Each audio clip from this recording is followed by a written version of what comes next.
I would And adults are never like that too. consider myself, maybe I don't see myself well, but I don't consider myself sassy, per se.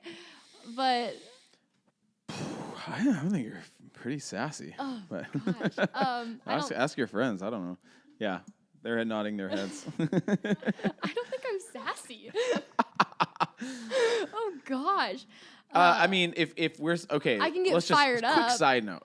Let's just say there's a scale of 1 to 10 on sass. Okay. I know people in my life that would be like a 10 on the sass scale. Yeah. That are probably 8s on the Enneagram. But I'd give you like a 7. Really? Yeah.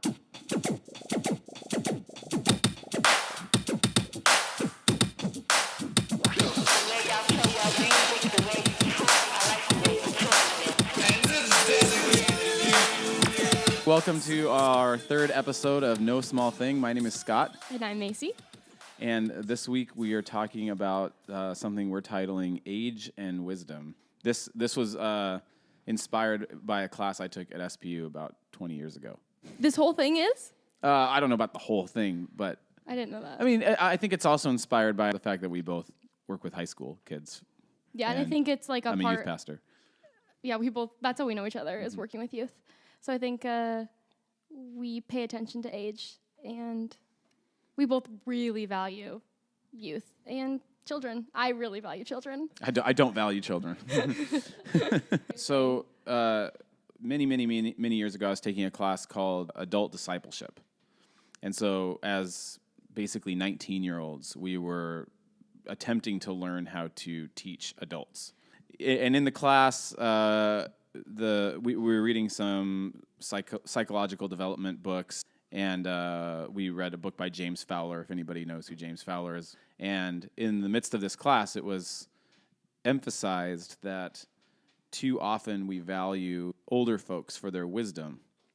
And so that's putting an unhelpful dynamic in the midst of a relationship when everybody has wisdom to offer. And so the professor in the book emphasized that older folks should be valued more for their memory and not necessarily their wisdom, because everybody has wisdom to offer. What do you mean by wisdom? I guess the way I interpreted that, as I've been a youth pastor and worked with kids, is that adults tend to think that they have the best perspective, the most thorough viewpoint, and they don't really listen to kids. And that's something that our whole culture, churches, institutions, schools support. Yeah. And parenting, like all parents think that they are there to offer their wisdom. So. And I think for like kids and youth, they're like, they know that adults are the ones who are supposed to know the things, and like their voices aren't taken as seriously. They know that like the expectation is that adults are the ones with the wisdom. Mm-hmm. That's kind of like what is, I don't know, ingrained. Mm-hmm. And so over the years, as I've had that in the back of my mind, I get fairly discouraged and impatient when I watch adults in particular get sad that kids aren't appreciating them for their wisdom. And I think it's really problematic. And adults have a lot of awesome things to offer, including wisdom, but kids have to offer that as well. And most adults aren't really seeking that from kids or approaching them with curiosity. And so when I was thinking about this episode, since we both work with high schoolers, I was thinking about this idea of having a conversation about our approach to working with kids and having a relationship with them and the way we see them. Yeah. Yeah.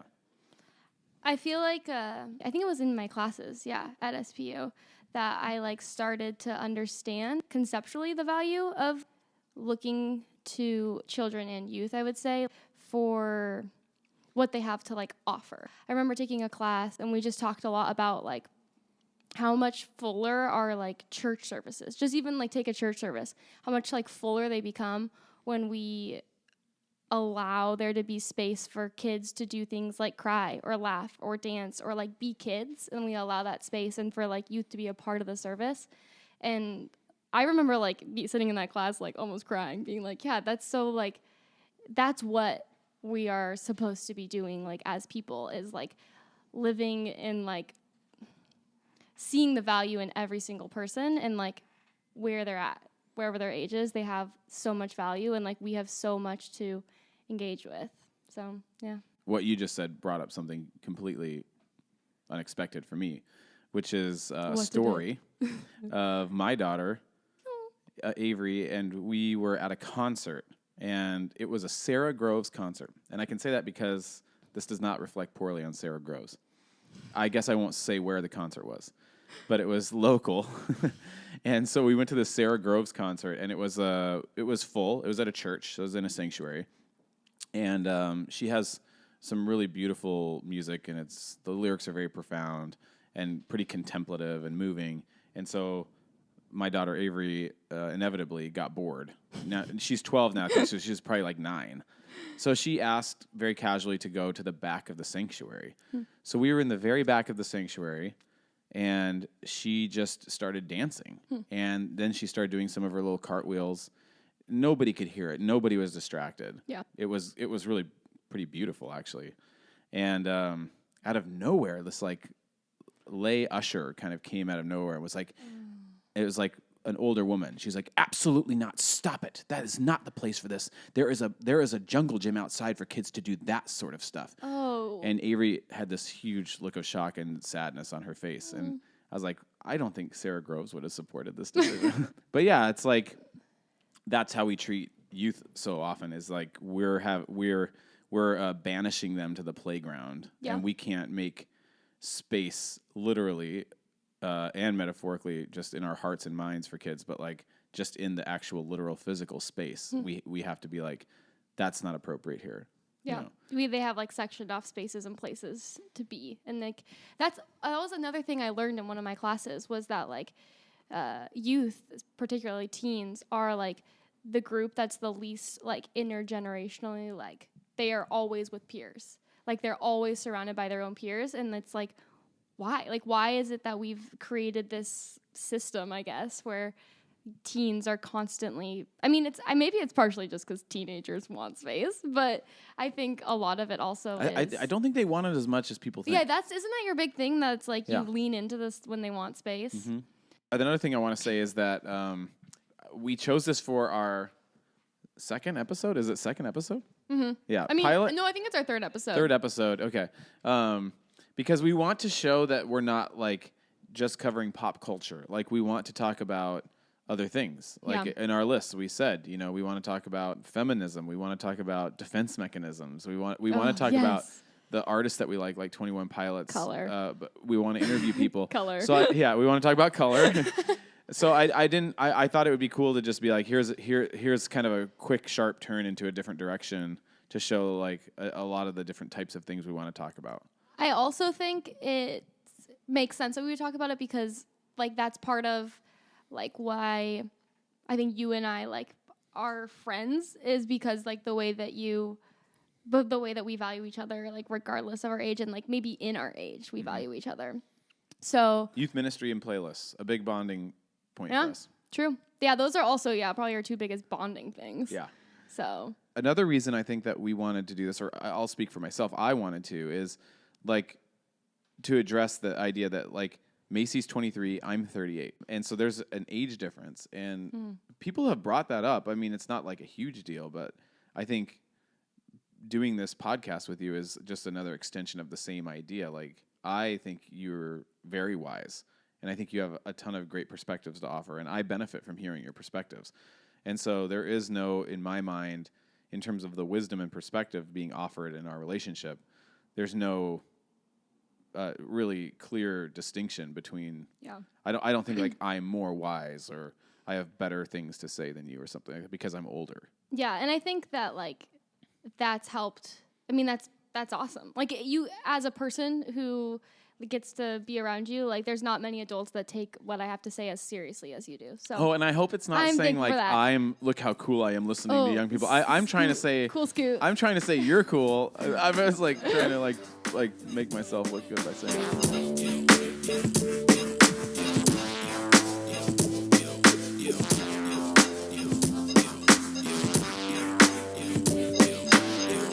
So yeah, but you have some experiences growing up where people took you seriously, and those were Yeah. instrumental in your life. Well, I think just like more than anything, like the way my parents raised me and like the way, I mean, both my parents, but I would say that like my dad, especially, like he and I would like, there was never something that we couldn't like talk about. And like, I always like, as a kid was given the, like, I always like had a chance to like say my voice, and it was always taken seriously, if that makes sense. Like if I wanted to argue about something, like my voice was always heard. What are some negative times where people didn't value your voice? The one thing that I can think of is Voice of the youth. Voice of the youth. Me when I was a teen was my tennis coach, one of them.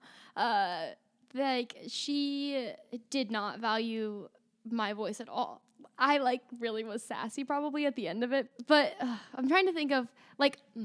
Can I just stop you there while you think? Yes. You just said at the end you had a tennis coach that didn't necessarily value your voice. Yeah. Which made you sassy. That's the word you said. Yeah.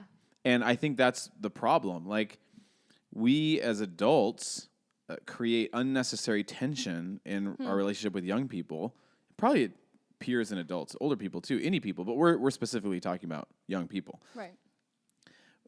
Because we are preemptively putting our foot down when it's not necessary, or we're taking a stand too soon, or we're sort of creating a black and white enemy type dynamic with kids. Yeah. And then I don't think a lot of adults understand that's going to spark some sass.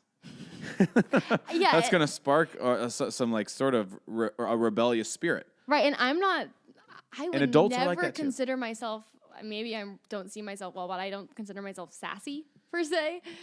But I think you're pretty sassy. oh But gosh. ask your friends. I don't know.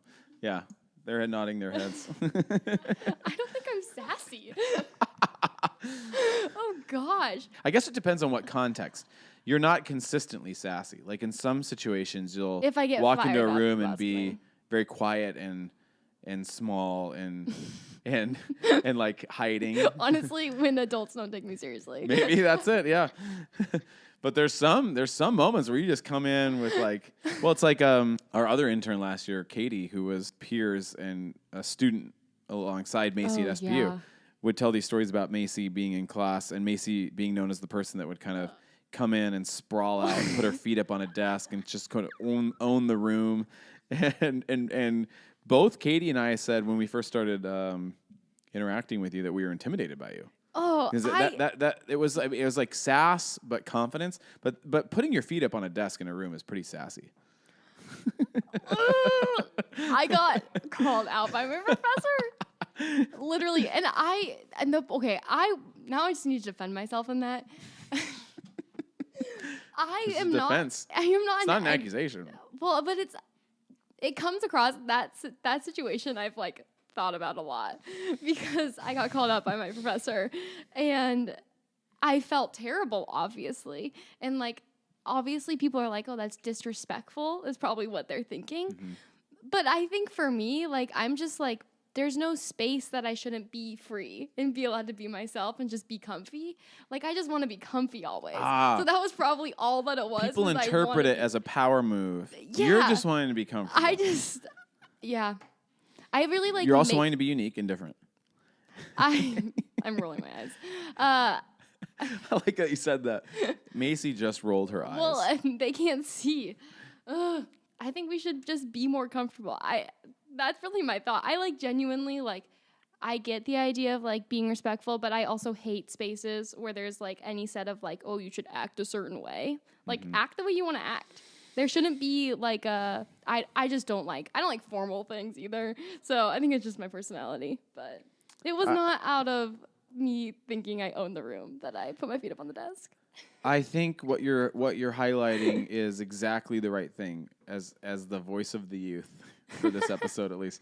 The clip we played of Peter Rollins last week talked about this idea of being stationary and being in a place of peace and calm and acceptance. Yeah. And that this is the place that we make our best decisions from, our most valuable, healthy, productive, wise decisions. Once we're acting from a place of acceptance and calm and peace, and not like striving and proving and stuff like that. And so what you're naming basically is this idea that, I mean, we're saying in a very silly way, you want to be comfy in your classroom by sprawling out, but you want to be comfy in general. Everybody wants to be comfy. True. And adults, because I want to say this. Adults, because of their own undealt with issues, make kids feel uncomfy. Oh. You know? And that's not healthy. And it creates a lot of problems. Wow. That really like was a lot and true. Kids, youth, whatever, like parents or adults need to own like that they're human. I think the more that like we can all own our humanity, like that's helpful for youth too and helpful for adults. Like I think that there can be like with this false wisdom of being older, like you can get this sense of like needing to like perform that like everything's all together. I think that the more honest with where you're at you can be like with your kids or with youth or with whatever, the better that is. Like I know for me I like work with this small group of girls that's like the best. And I've known them since they were in 6th grade and now they're going, oh my gosh, they're going to be sophomores next year. That's wild. For me, like the thing that I try the one thing that I super have always cared about since I like started working with them was just like trying to be as like authentic as I could be around them and like be as like as much of a like a human, like just like honest with them as I can be, and like not in like a crazy like tell them my deepest secrets, but like not pretend that I like know more than they do. I mean, I think just the more as people we can give each other permission to be human and like make mistakes and like have grace towards each other. But I think like we can teach that to like the younger generation, I guess, by modeling that. Adults should be valued for their wisdom, but everybody should be valued for their wisdom. So we don't want to create this false dichotomy where when you engage in a relationship between an older person and a younger person, that the older person should necessarily automatically be valued for their wisdom. That just creates I still don't know what you mean by wisdom here. Oh shoot! I wish I would have thought through that. I didn't You're really. You're using it a prepared. lot, and I'm just trying to like wrap my head around like exactly what you mean. I wish by I would that. have came prepared to unpack that. I said it earlier, but I think wisdom is talking about like framing reality, like narrating events, talking about the significance of our lives and current political events and anything. Like I don't think I get it. You don't? No, I don't. Oh, this is so good. I don't think I get what you're trying to say. This is so good. Well, because wisdom, like conventionally, none of that would fit in a definition of what wisdom is. What is the definition of wisdom? Should somebody look it up? While Macy's looking it up, I'll keep talking. For wisdom, maybe a different word is perspective. Yeah, I think adults think that they're here to give perspective. You know. The quality of having experience, knowledge, and good judgment. The quality of being wise. Well, thank you. Okay, knowledge and good judgment. Oh man, what an interesting word. I mean, because we could really go deep diving into this. Like, if you read like the Proverbs, it's all about wisdom. It's all about wisdom. My dad told me that I should read Proverbs for this. And there's imagery like there's imagery in Proverbs of like wisdom walks through the streets screaming and nobody pays attention. Like wisdom is all around us and nobody wants to hear it. I love this idea of like possibly introducing people to important people that everybody should know. Everybody should know. There's this like psychologist, sociologist, anthropologist. I don't exactly know how many degrees and credentials he has, but he's very well known. His name is Dr. Lee Ross, and he is a professor at Stanford, and he teaches all over the world, travels all over the world, and he helps with like people getting along and listening. And he often talks about this idea that we assume, even in our own brains, this is a hard concept to grasp really, that our older selves have a better perspective than our younger selves. So we assume that now that I'm 38, I'm smarter, use whatever word you want, smarter, wiser, better, more intelligent than my 23-year-old self. And he's asking, why do you assume that? Why do you automatically assume that your 38-year-old self is more wise than your 23-year-old self? And he would say, like, now that you've been, and this resonates with me, now that you've been burdened with children and credit and houses, and like, and I personally can think and just attest of like being an adult that lives on Queen Anne, and it's just like your every day you're given a different set of concerns that sort of your ideal 23-year-old self would laugh at. And so to a certain extent, your 23-year-old self would have a wiser vision of what a moral, good, true, healthy, generous life would look like. And your 23-year-old self would call your 38-year-old self out. But we automatically think that we're smarter, whatever word you want to use, smarter, wiser, better, sharper, more distinguished, as we get older. So we even do that with our own self, let alone other people in our lives. Yeah, it's sometimes I So feel like I want to just say, like, any listener should go up and get your own definition of wisdom under wraps before you proceed with this. I don't know. I'm not an expert on wisdom. Wisdom seems very hard to grasp. I mean, that's the point. Maybe it's like wisdom isn't easy to pin down. If it was easy, everybody would have it. It seems like it just pops up here and there. Yeah. What's the difference between wisdom and knowledge? I think wisdom. Would you see them as completely wisdom different is things? like a very. I was going to use the word wise, and we're just spouting off here right now. Yeah. Wisdom seems to be a perspective or a commentary on knowledge, like taking knowledge and then using it in a way that's helpful or beneficial to others. So knowledge in and of itself isn't very useful, but what you do with that knowledge is to me wisdom. Interesting. That may be true. Somebody You've defined it. Hit us here. in the DMs. Tell us what you think of that. Hit us in the DMs.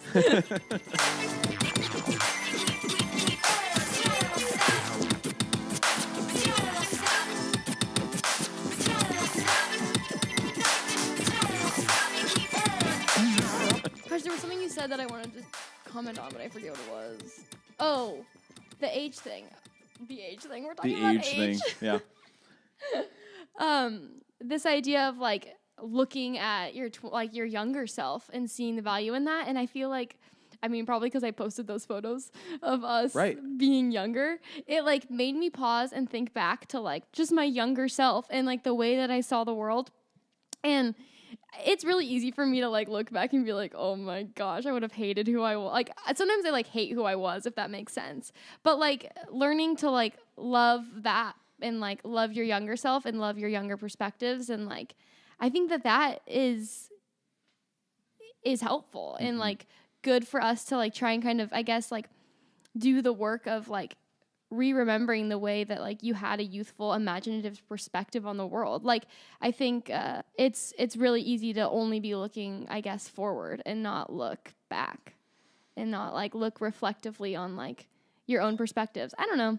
I think like sometimes if I were to like go back and read an old like journal of mine, I probably would like gain things. You would gain things if you were approaching it with this idea that your younger self had something to teach you. Yeah, I guess, yeah, that's true. And I think the fact that we were going to do this podcast episode has made me this whole week like be very like aware when I'm around like youth and children and things like that, to like have eyes to see them as like kind of like agents of wisdom and like people who have cool, interesting perspectives, which I like hopefully, I guess, try to do that in general, but I was extra aware, I would say, this week. A recommendation for all older folks. I recommend extra, that. extra aware. extra. Gosh, and it's just like I mean, particularly with Cora, the kid that I nanny, she like has a sense of, and this is also her personality, but she has a sense of like, gosh, it's not, I mean, carefreeness kind of on some level, but I think that like her youthful, like we're reading, okay, this is what I'm trying to say. We're reading like we're doing history on World War I, and her perspective is so like, it's funny to me on some level because it's like, why are they fighting? This is so stupid, blah, blah, blah. And I'm like, well, there's like all these complicated things, and it's really easy for me to like want to try and like explain, like, I mean, and she's trying to learn about it, so I should try and explain why World War I actually happened. But there is this sense of like the purity of her question and like what she has to offer in that of like, this is just, I mean, I'm a pacifist, let it be known. So I would say Admirable. admirable. I would consider myself a pacifist if I was really pushed. But, and like I would say very anti-war. So like when Cora's like, Snaps. when Cora's like, why is this happening? And she's just like, this is so stupid. Like, why would he, like, why are they fighting? And like all this stuff. They're very obviously general questions. But I think it's easy to dismiss them and not be like, no, like her pure response to this and like reading this is like, what the heck? Like, let's listen to that voice and like maybe like think about that. This is bringing up the quote I wanted to read. Great. And this is from a legendary Old Testament theologian. His name is Walter Brueggemann. I was about to say, is it Brueggemann? Yeah. And he has a definition of what it means to be a prophet, and I think it's a beautiful definition. But I think part of that is what you're saying, like where many adults feel inclined to say something is complicated, whether that's like a smokescreen or a justification for a war or something that is dark. Young people have a knack, typically, for cutting through like the BS, basically. Yeah. And oftentimes it stings, and we don't want to hear it. And that's the part of what am trying to emphasize tonight is like as adults, we sort of abuse our power sometimes and shut down that really valuable perspective that's actually, messing with our preconceived notions. And so here's what Walter Brueggemann calls a prophet. He says the prophet engages. I love the idea of thinking of like Cora or other people, youth that we know, being prophetic in this way. And I think we all have this power at times.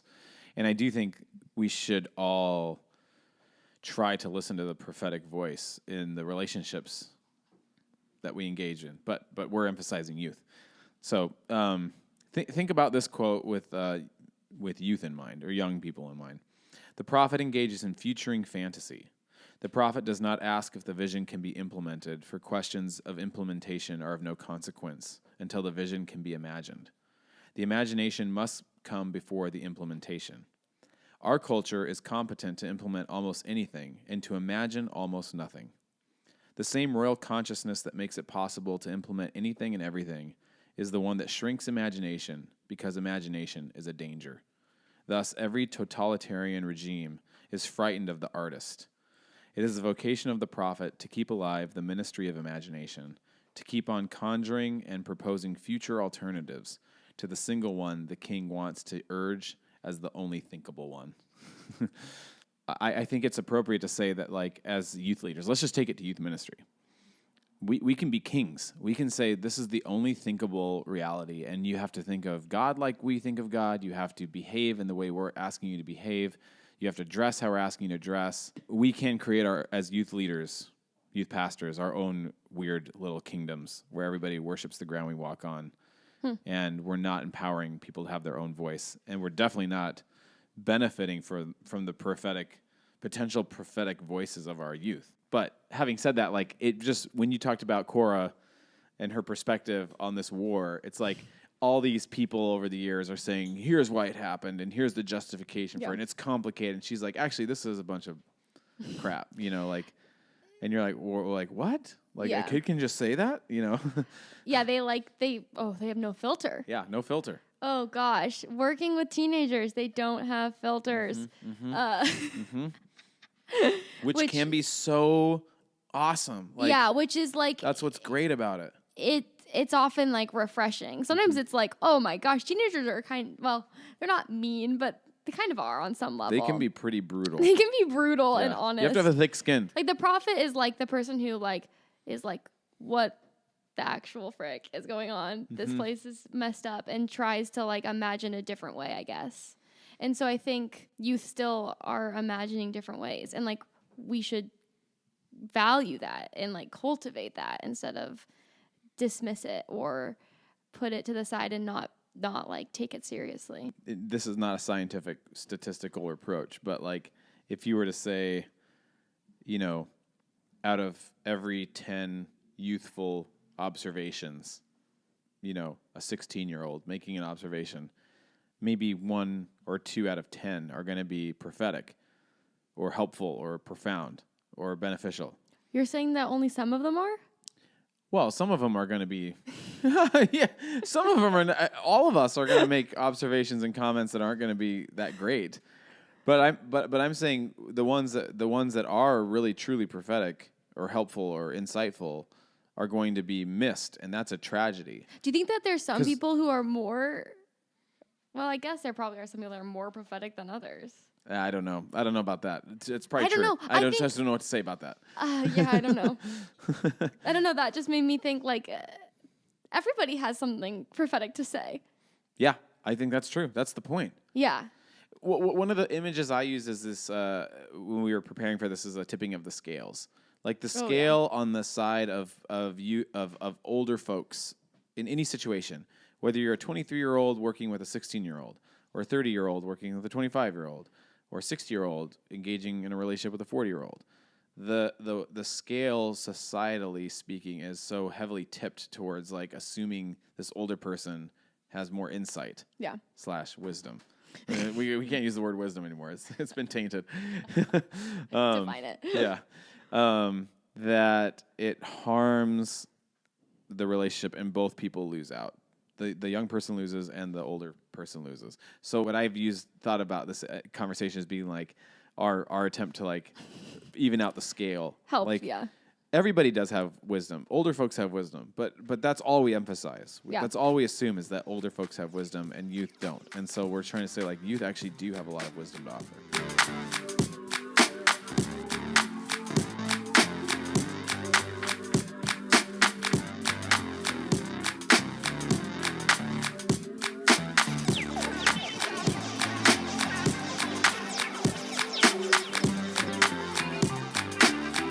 So let me just say, and I'd love to hear your responses to this.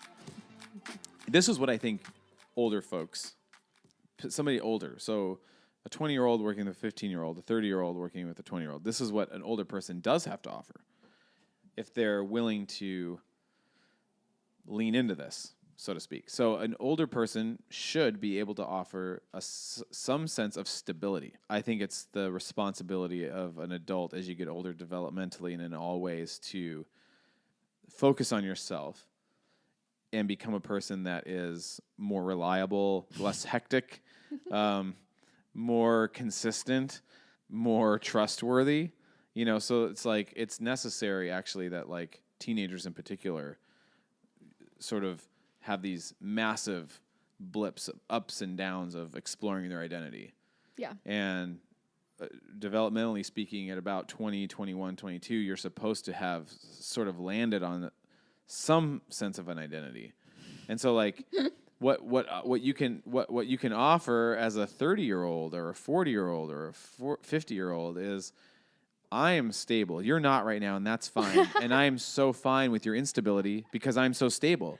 Yeah. So it's not necessarily wisdom, but it's like in the midst of this exploring and this raging and these emotions, I'm going to offer what I have to offer, which isn't necessarily wisdom and commentary and perspective on the things you're going through, but it's calm, it's steadfastness, it's reliability. Like that's what an older person, I think, can offer a younger person. That's really important.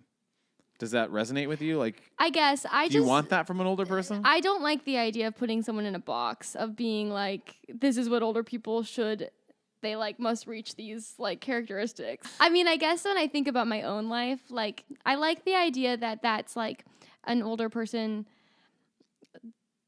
They like can offer stability and they don't need to necessarily offer like this, like they're. Think about the older people in your life. Yeah, I know. Would you hope that they're stable? Yeah, no, I would. Yeah. So I do agree with you. I just am instinctually like, that's a lot of expectations on adults. I think there should be some big expectations on adults. I think there aren't. Are you talking just adults who like have kids, or what if you're an adult and you don't want to have kids? I think as you get older, here's one of the main points of the whole podcast in my mind. This episode, at least, or whatever episode. installment is there's almost, I have this metaphor image in my mind of like a medal or a medallion preemptively and unfairly being bestowed on an older person that is a medal of wisdom. Like you have to earn wisdom. You don't just get to say because I'm older, I'm automatically wise. Right. And what you should be striving for as you get older, developmentally speaking, is stability. Like it's on you to make sure you're stable, deal with your issues, like be honest with yourself, explore the hard parts of your life so that you can, as you get older, be a more reliable, like I said, steadfast, healthy person. I would not expect a 17-year-old to do that. Yeah. I expect myself to be able to, as I'm engaging with a 17-year-old, provide a space like in my interaction with that person that feels safe and stable and comfortable. That makes sense. I think it's hard for me because I'm like 23, so I'm like in between. Yeah. I think I'm striving to be stable, but I'm so far from it that I'm like, don't have that expectation. No, I don't have that expectation on you, but I think first of all, you already do that with your kids, so you are stable with your kids, and knowing you, like there are elements to all of us. There's elements that to my personality in my life that aren't stable. There are elements to your life and personality that aren't stable, but it's mature and stable to not share those with kids and to have community in our life. Yeah. That helps us process that stuff. But as a 23-year-old, I have whatever word you want to use, I don't know, smaller expectations than I would have on my peers at this point. That annoys me. In terms of stability, you think I should expect you to be as stable as I am? Oh gosh. I guess this is making me pause because I feel like here's a question. It's a genuine question. Yeah. What do you want out of a relationship with somebody that's older in your life? Like say Nienhouse. I just want them to take me seriously. I think that's it. Like, but somebody can't take you seriously if they're insecure in their own beliefs or their own self, because it's a threat to them. I'm just thinking in terms of stability now. Yeah. Like, yeah, I guess that's the expectation on older people, and I guess like when I'm watching like a kid, it's the expectation that I like will be stable, and like be able to handle a situation. I don't know. This is just making me think of like the power we put on age. I feel like age can almost be like used in a negative way. Abused. Yeah, abused. 100%. I guess, if people are older are just thinking in terms of providing stability, then like that can't really get too abused. I think Walter Brueggemann said the royal consciousness. Like it's this idea of like this tyrannical, probably patriarchal, one note, powerful vision of what reality is. I think a stable person can hear multiple interpretations of reality because they're not afraid of that. I think it's the job of an adult to approach a kid. Oh, dang, I could go off on this. Go off. With multiple. I don't want an adult to approach a kid with an agenda of like bestowing wisdom. I would rather an adult approach a kid with curiosity first and foremost. So let's have that be the main thing, curiosity. But what's driving that curiosity? A deep belief that this young person might have a perspective or word of wisdom that could teach you something. Yeah. And you are excited to be enriched by that student's or kid's or young person's perspective. And not only that, but that your curiosity will awaken this young person's voice. That like to your point in terms of the people you've experienced in your life, will make that person feel like that they do have a perspective that needs to be heard. I think if we took youth seriously as a whole, like our whole world would change. Yeah. That's my optimistic Macy thought. That's great. I just think, I think like youth and kids have so many insights, and like the no filter thing. Mm-hmm. They're not afraid. Like they're less afraid, I think, is part of it too. But I think youth and children like can offer us a reminder of like, I don't think innocence is probably the right word, but just like a reminder of like like hope and a reminder of like just like experiencing the joy of life and not having to like they're more carefree. I think that's the idea that their carefreeness Yeah. is what makes them prophetic. Like we're always as adults overthinking everything and trying to be politically correct and trying to notice everybody's feelings in the room and analyzing and weighing everything we're about to say. Yeah. And young people just say what they see. Yeah. I think young people are on one sense just like more free. I don't know. I think also just like hanging out with youth and kids is helpful. Like they have fun in a way that's like reminds you to that like when you're around your friends or around the people you love, like you just want to have fun and be like goofy together and like kids remind us to be goofy and youth remind us to like joke and take life a little less seriously, which I think we need that in I don't know, today's world, whatever that means. I think one of the distinctions we make is the distinction between childish and childlike. Childish seems like, unhealthy and temperamental and, dangerous, to a certain extent. Like a 3-year-old throwing a temper tantrum is childish. Right. And we shouldn't expect that of a 30-year-old. Yeah. But childlike is to remember our innocence and how fun and sweet it is to play and to dance and stuff like that. So this little quote I'm going to read, I want to see or hear your reaction. Is from this book called How Children Raise Their Parents. This should just be Macy Reacts to age quotes. Macy Reacts, not necessarily to a new Kanye West song. This is to a passage from a book. So he says this: why is it so hard to believe that God intends our children to train us just as much as he intends us to train and guide our children? Why is it so inconceivable that God would design a child to be the best qualified human to thwart and shatter a parent's arrogance and self-righteousness? And why don't we put this responsibility to learn on par with the parent's responsibility to rightly shape the hearts and minds of a child? Wait, can I look at it? Yeah. Let's just throw out the statement / idea concept that a kid / youth / child could possibly be the most effective method of thwarting a parent or older person's arrogance. I think that's probably true. I also, again, get annoyed by this certain language that it's like almost this idea that like that's the child's job and what they're made for. But yeah, that's complicated. But yeah, I mean, I think that adults should. I mean, arrogance is stupid. Yes. But we are all arrogant. I know. I mean, I say that and I'm arrogant in so many areas of my life. But like, I do think that if parents or adults were to like pause, I think, and listen to children and not like feel like they have some power over children and something greater than them, then yeah, like that's humbling. Yeah. This is something... This is a great little handy sentence. It's one of those like reposts on Facebook that I liked, and this woman said, "Public service announcement: there's no shame in admitting that you were previously speaking from a less informed place. There's a lot of info in the world. No one has it all. We do our best, and at our best, we help each other learn." And so, like, you could think about that in terms of youth ministry or parenting too. Like, this is really dark, but I think.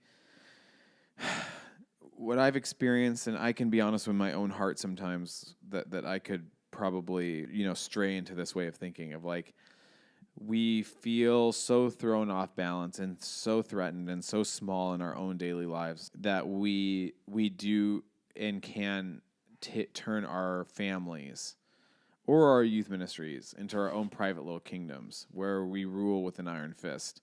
And because we don't feel respected and listened to and valued in our daily lives, we force our spouses and kids to treat us that way. And I can do that. I can definitely do that. I have probably done that, but I definitely noticed that in the families I've worked with at times. And that's dark. That's not good. Like, when you can admit that we don't have all the information, that Yeah. There's something that we can gain from listening to our kids, that they are actually the authority on their own lives. They're actually the authority on their own youth culture. They actually have more insight into what's actually going on in the hallways of their schools, and the facial expressions and tones of voices and the way the teachers treat them. If we're going to shut that down, that's dark. This is not just small thing, no small thing. That it's the general consensus. It's a general assumption that adults are more wise, and I just don't think that's true. I don't either. Yeah, I think that's the end. Macy agreed with me. I think this just makes me think of recently, like, my relationship with my parents has, like, I don't know. I think part of it's age. Age is age. We're talking about age. We're talking about age. People make mistakes. It happens.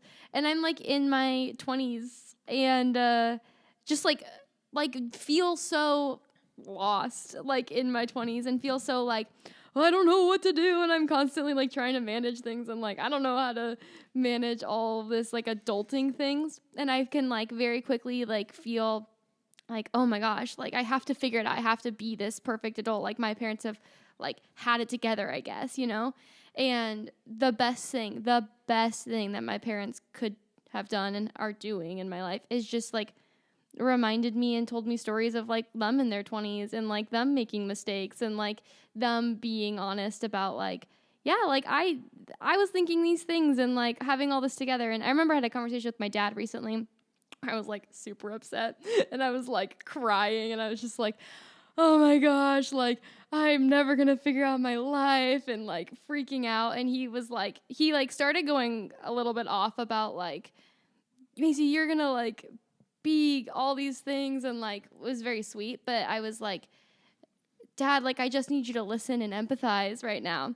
And he was like, oh, okay. And then he was like, man, like, that reminded me of when I was 23, and, like, that's a really scary place. Like, I so quickly jumped to, like, knowing that, like, you're gonna be okay, and, like, I have this perspective of, like, I've been there, and, like, I know what it's like, and I know that, like, you can, like, you'll get past this, like, stage of thinking.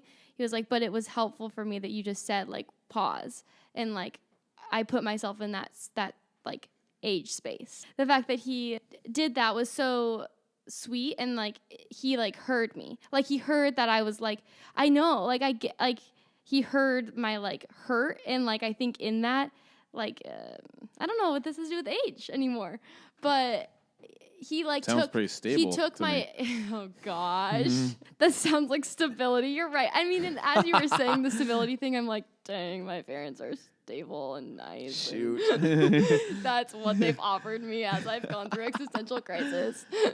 I mean, I think you should also share if I'm remembering this right. Your dad said something along the lines of, like, your life is your canvas. Oh yeah, that was the same day. My dad had we had a good chat that day. But yeah, he was like, your life is. Oh, and also my parents, I don't know. I'll ask them if this is fine, but they started going to therapy, and that was the best thing that could have happened. And, like, the fact that they just, like, started to learn more about themselves and becoming more stable. Yeah. Oh gosh. Now I'm with that. But what was I saying about my parents? Oh, canvas. The canvas thing. Oh yeah. So my dad that day was like, you know, like, here's the thing, like, you're your own. It's so cheesy. Your own canvas. And he was like, I'm not going to pick up the paintbrush at all anymore. Like, it's all up to you to, like, paint whatever picture you want on it. And I think gold. Yeah, gold dad advice. The gold standard. Let me just ask you, like, a few questions. See what you can do with this. Okay. What has been most helpful in terms of, like, the professors, older folks in your life that have been sort of mentor, you know, guide type roles in your life? Like, what has been helpful to you?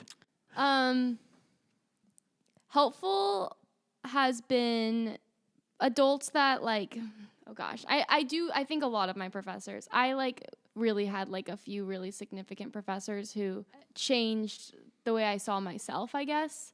I think what would be what I consider helpful is in the classroom even, and, like, outside of the classroom, like, if I said something, like, it was, like, with certain professors, I'm thinking of, do I name names? Might as well. I don't think don't they know. mind. I don't think they mind. I don't know. I guess. I mean, I just think of So you had a professor. Okay, so like Nienhuis and Dr. Holmes specifically, like both of them, like made it very clear. And Why not? Are they going to sue you or something? I don't know. How dare you talk about me positively in a podcast? I remember Dr. Holmes we was our John class, a whole class on the Book of John in the Bible. Scandalous. My oh my. My oh my. Very beautiful writing. And she's writing a commentary on John. Side note. What side note? Book of John is your favorite. It's probably my favorite gospel. Anyways, we were taking a class on John, and she was writing a commentary on John at the time, and I remember her saying in front of the class, like, hey, I'm writing a commentary, like, I, like, don't know all the direction that it's going to go in, and she was like, I can't wait for, like, this quarter of us doing this together and, like, getting to read your papers and hear your insights. And, like, she genuinely, like, as a person who was helping her, I was her TA then, and I, like, was helping write little notes for her book, like, I could see that, like, she was learning and being influenced by her students, and that was helping her to, like, understand scripture better or whatever. And so, like, that was just, like, a small example of, like, this, where I started to feel like, no, I have something to contribute in this space, and, like, my voice will be taken seriously. And, I mean, I think there are other just professors who, like, when I had something to say, like, there's certain, like, I don't know if it's like non-verbal cues or things, but like I think people can tell when when they're taking you seriously. Like it shows and it's obvious. And like other professors like Dr. Nienhuis, there's a group of us who like just kept asking him a bunch of questions because we're taking these theology classes, which theology is just kind of a trip to study because it's just trying to study the understandable. Wrapped up in patriarchal history and all of this other baggage. But that, like, it brought up a lot of issues and brought up a lot of questions and things like that. And a bunch of me and these other people were asking him, like, emailing him questions. And he was like, let's just all get together. And once a week, we just got together and could just talk about whatever we wanted with this professor. And I know that he just loved it. Like, I know that he loved just, like, hearing us and, like, getting to, like, understand our perspectives, and like he wanted to know like what we were thinking, and like we all got together and just got to share and talk about our ideas, and it was the most like helpful thing, and again like gave me voice. Like it just continued to like remind me that like my opinions matter, and that like what I have to say like it can make change, or like it's not stupid. I think that like maybe adults don't realize it, that like younger people are often like kind of expecting adults to think that what they have to say like isn't as valued. I think what's so key to what you're saying is like it doesn't seem like Nienhuis was humoring you. Oh no, yeah, I hope that's it. You. Yeah, exactly. Yeah. It wasn't done out of. Yeah, it was just out of genuine like he saw us as human. Yeah. I had one more thing to say. I don't remember. Say 10 what more it is, things. though. Well, I have a question. Well, first of all, I would say one of the things that brings up for me that I think is really special to me is we had a pastor that did this thing called Partners in Preaching. Partners in Preaching. And it was as she prepared for her sermon each week. Well, Macy's met this person, Heidi Husted Armstrong. We're giving all the shout-outs. All the shout-outs. Throughout the week as she prepared for her sermon, she would invite people to come, having read the passage that she was going to preach on, and offer their insights, not only theologically, but like more importantly, contextually. Like, what did this passage have to offer our particular community? Yeah. And I imagine and suspect that Dave Nienhuis was working under some sort of like theological conviction that even though he has some expertise and insight in terms of what certain passages mean, you actually are the experts on how that plays out in your daily lives. And he needs to hear from you in order to, give that passage or that scripture life. And that's just a very true statement. Whether you're a Christian or a religious person or anything, like that's true. That is a true thing. Like we need the people on the ground in every context to be able to say whether this works or doesn't, whether this insight or this idea or this concept works in reality. You know what I mean? Okay. Yeah. So are we done? No, I want to say one thing. It is a calling on all adults in life to be more curious. I mean, that's my biggest word. To be more curious towards young people and to explore themselves, work on themselves, do the hard work that it takes, but that's expected of an adult to be mature and stable so that they can be the people that they're needed to be in the lives of young people. But what young people don't need is this wisdom / perspective / dispensing of information. What young people need the most is warmth, coziness, stability, safety. What we can give that is most profound to young people is a sense of peace and comfort and safety, not necessarily perspective. That's what I would want people to have a takeaway, but I don't necessarily want the final word. I'm just sensing like I want to say that. I think that's. Do you want a final word? I don't think so. I mean, dude, you're passionate about this. I'm passionate. He's a dad who lives it out. So there's that. I'm a dad and a youth pastor. I don't have a final word except for that. Yeah, like pause and take people seriously. Someone tells you about an experience and they're trying to say something and like bring you alongside that. Come at it with open arms. Like be open to that. And that's like goes to youth of like, or children who are experiencing pain or something going on in their life, like, or anyone, like just be open and like trusting to people that like what they have to say is like at least their truth. And like we have something to learn from their truth and their perspective and what they've been through. That was my final word. Snaps. How are we doing outros? Should we just say thanks for listening, everybody? Yeah, thanks. See you We're next really week. glad that you listened to this crazy, wild conversation on age and wisdom when we don't know the definition of wisdom. We went off our notes. we realized right smack dab in the middle of the conversation that we don't understand what wisdom is, so we need to do some research. So come at us. Yeah. On social media, please. People will do that. Okay. They've already proven that they'll do it. It's true. Okay. Bye, everybody.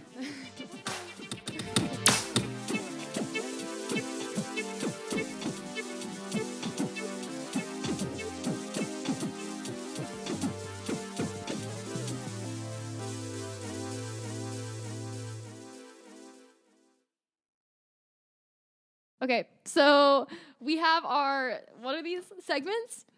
And Scott. We're in the segments portion. We're in the segments portion of the show. I don't have a recommendation, which I should have, and Scott doesn't have a thought. So this is great. I'll give a thought. I should have had a thought. And I should have had a recommendation. You blew it. But it's fine. So my thought of the week, I still don't know what we're doing with this necessarily, but... It's the listener's fault. They haven't sent us what they want. It's not the listener's fault. My thought of the week, I had two, but I don't know which one to pick. Okay. Do both, and then I'll cut one out. No, I picked in the editing. It is the word. It's just been my reflection, I guess, of the week and thought that I've been like meditating on, I guess, of the week, and it's just trust. Very simple word. I like that. Trust. It is written on our mirror in our bathroom. And what I've been like, that's obviously like a big, broad word. We hear that word a lot. But for me, I guess this week it's been a helpful reminder, like, first of all, like to trust myself and like trust. And what I mean by that is like this idea of trusting, like, I know who I am and like, I know like that I'm good. I know that I like am loved. I know that I am like worthy of love.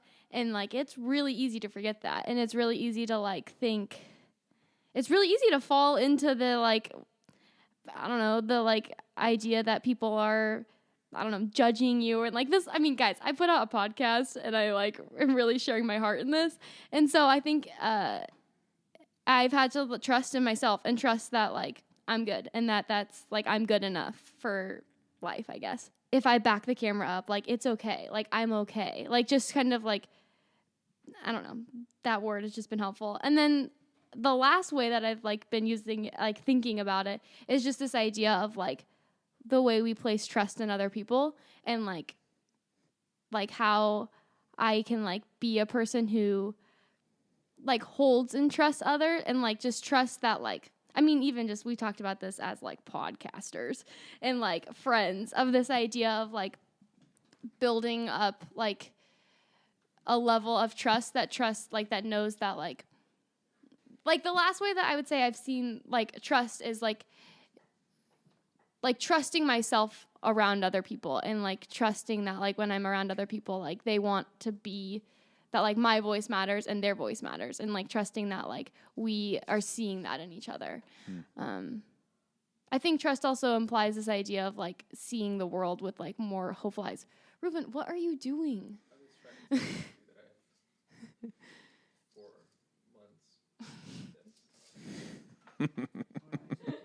Oh, trust is my thought. That's distracting for an INFP. It's distracting.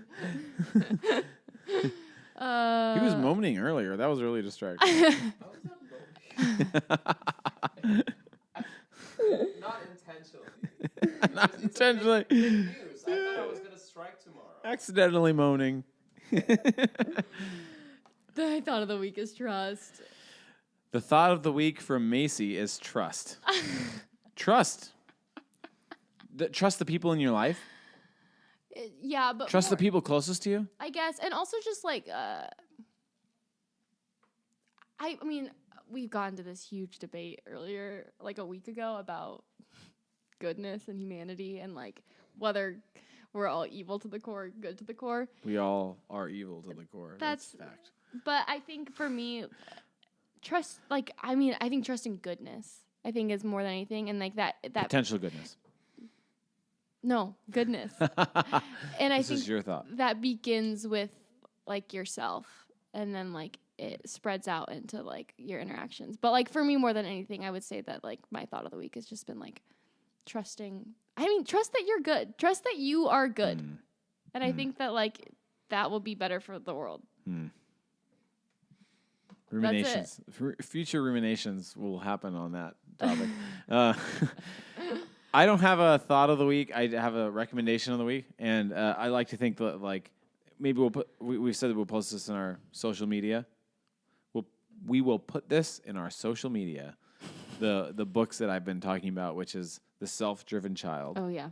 Another one I would recommend is Scream-Free Parenting or The Self-Centered Marriage, and many other great resources. This is going to be completely out of that, but I would recommend the new Kanye West album. Oh. And I won't say this in terms of like it's something that's gonna necessarily uplift you, but in terms of in the spirit of prophetic words, it's going to mess with you, disturb you, disrupt you. I've felt too many freaking emotions from this album. And if you're a person which that's out there, makes me annoyed at Kanye. Right, yeah, if you're a person out there right now that doesn't like the person Kanye West, maybe you'd appreciate the artist.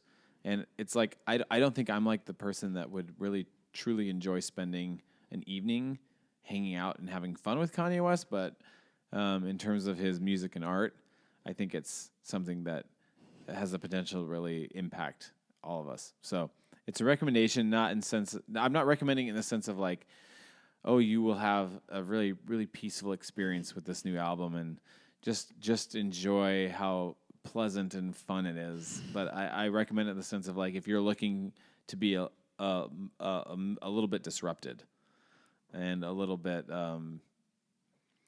actually moved and inspired too. Disrupted, moved, inspired. Yeah, I was all of the it. First two listens. Big feels. Like angry. And I'm sure that's what he'd want. I know. Sure that's what he'd want. Hate that he does that. Yeah. Oh, Kanye really gets us. He's got our number. Okay.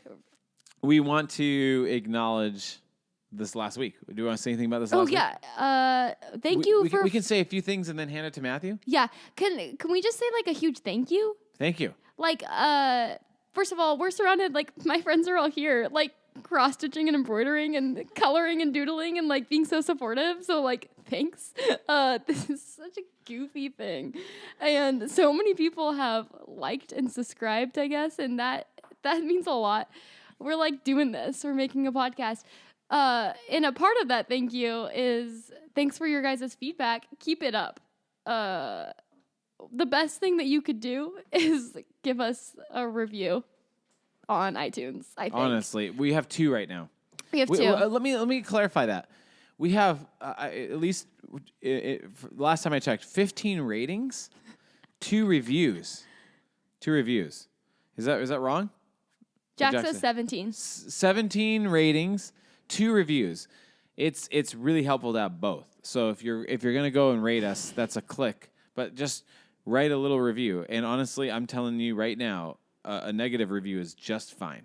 Yeah. Go ahead and write something. Go ahead and Please write. call Scott out on not knowing his definition of wisdom. I don't know that, and tell me that you're angry that I like or have recommended Kanye West. That's fine. Yeah.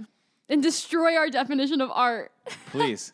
So let's just say that. This last week, between now and last week, we went live on iTunes. Yeah. Which was a fun milestone for us. And we have received several sweet, encouraging texts from people.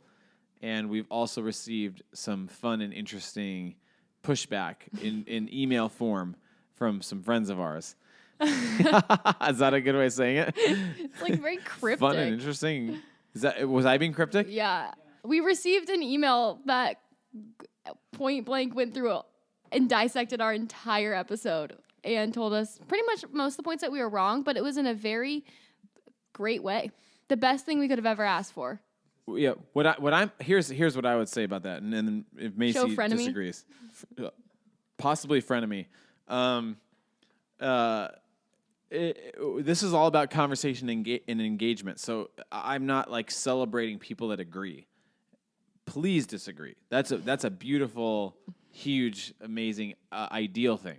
And so like even though disagreement might trigger me into feeling like argumentative, it's still optimal. I still want the disagreement. Yeah. So we had a disagreement this week. Somebody sent us a long email disagreeing with our suggestions for playlists that I've already formulated a mountain of responses to. But great, so good. I love the disagreement. Go ahead and disagree. Yeah. Feel comfortable disagreeing. Feel cozy. Feel cozy. Welcome to the conversation. Should I hand my microphone to Matthew? I don't know what he wants to say. Okay. Here is Maddie Lauder, our producer. Ba-da-boop. Hey, everybody. It's Matthew Lauder, producer and friend of the podcast. Thanks for listening this week. Really glad to have you. I just wanted to let you know that we are live on all social media platforms, Twitter, Instagram, Facebook. Please interact with us there in the comments section. Add us, tweet, everything. And also, if you do have more long-form responses, you can go ahead and email us at nosmallthingpodcast@gmail.com. That's about it. Thanks for being here this week, you guys. Woo! Good night. Last week we acknowledged and explained that Reuven is Macy's housemate. Yeah. Reuven has just officially said good night. So I think that means it's over. We're done. Good night. Bye. Macy's put down her microphone.